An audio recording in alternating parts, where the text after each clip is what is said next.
ప్రియదర్శిని. నేను ఈరోజు అత్యాస అనే దాని మీద ఒక కథ చెప్పబోతున్నాను. ఒకప్పుడు సముద్ర తీర గ్రామంలో గంగయ్య అనే మత్స్యకారుడు జీవించేవాడు.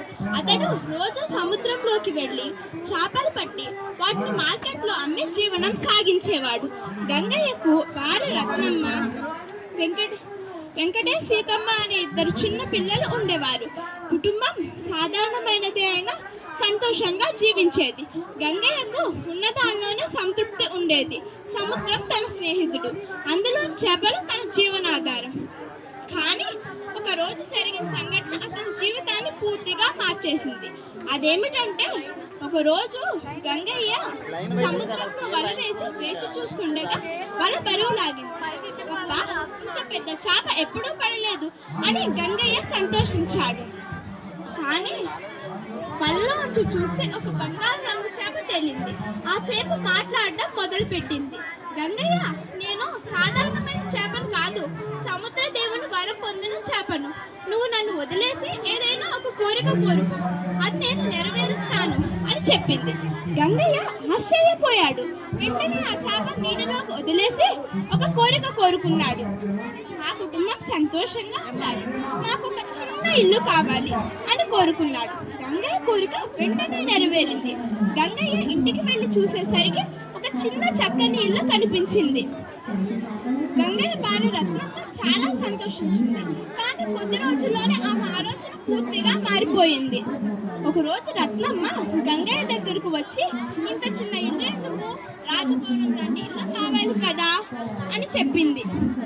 వెళ్ళి ఆ బంగారు రంగు చేప దగ్గరకు మళ్ళీ రాజభవనం లాంటి ఇల్లు కావాలి అని కోరుకోమంది. గంగయ్య సంకోచించాడు. కానీ రత్నమ్మ మాట విని రాజభవనం లాంటి ఇల్లు కావాలి అని బంగారు రంగు చేప దగ్గరకు వెళ్ళి కోరుకున్నాడు. బంగారు రంగు చేప ఈసారి ఈ కోరిక కూడా నెరవేర్చింది. రోజులు గడుస్తున్నాయి. రత్నమ్మకు కొత్త కొత్త కోరికలు పుట్టాయి. రాజులా పరిపాలించాలి, సముద్రం అంతా మనదే కావాలి అని. బంగారు రంగు చేప ప్రతిసారి వాళ్ళ కోరికలు నెరవేరుస్తూ ఉంది. కానీ గంగయ్యకు ఒకరోజు ఒక కొత్త కోరిక పుట్టింది. అదేమిటంటే, నేను రాజులా పరిపాలించాలి, నన్ను అందరూ దేవుడిలా పూజించాలి, సముద్రం కూడా నా ముందు నమస్కరించాలి అని. గంగయ్య ఆ సముద్రానికి వెళ్ళి తన కోరిక చెప్పాడు. ఈసారి సముద్రం కోపంతో ఉప్పొంగింది. అలలు ఎగిసిపడ్డాయి. బంగారు రంగు చేప బయటకు వచ్చి గంభీర స్వరంతో చెప్పింది, గంగయ్య, మీ అత్యాస మితిమీరిపోయింది, ఇక మీరు పొందినవన్నీ కోల్పోవాల్సిందే అంది. గంగయ్య ఇంటికి వచ్చి చూసేసరికి రాజభవనం, బంగారు ఆభరణాలు అన్నీ మాయమైపోయాయి. పాత చిన్న గుడిసె మాత్రమే మిగిలింది. గంగయ్య భార్య రత్నమ్మ ఏడ్చింది, పశ్చాత్తాపించింది. కానీ ఏం లాభం, కోల్పోయింది తిరిగి వస్తుందా? గంగయ్య తన పాత జీవనాన్ని ప్రారంభించాడు. మళ్ళీ సముద్రంలోకి వెళ్ళి చేపలు పట్టాడు.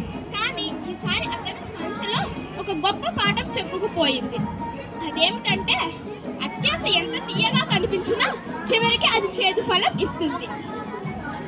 తర్వాత గంగయ్య ఏ అత్యాసకి లొంగలేదు. ఈ కథలో నీతి ఏమిటంటే, అత్యాస మనిషిని సుఖం నుంచి దూరం చేస్తుంది. ఉన్నదానిలో సంతోషంగా జీవించేవాడే నిజమైన ధనవంతుడు. మనిషికి ఆశ అవసరం, కానీ అత్యాస ప్రమాదకరం. అత్యాస ఏమిటంటే, అత్యాస ఎప్పుడూ పనికిరాదు. మనం ఉన్నదానిలో సంతోషంగా సంతృప్తిగా జీవించాలి. అత్యాస వల్ల మనకు ఎన్నో నష్టాలు జరుగుతాయి. అది మొదటికి తీయగా కనిపించినా చివరికి అది మనల్ని ముంచేస్తుంది. సముద్రం ఎంత లోతుగా ఉన్నా మనిషి అత్యాస ఇంకా లోతుగా ఉంటుంది. చివరికి ఆ లోతు మనల్ని ముంచేస్తుంది. నాకు ఈ అవకాశం ఇచ్చిన పెద్దలకు, జడ్జెస్కు నా హృదయపూర్వక ధన్యవాదాలు.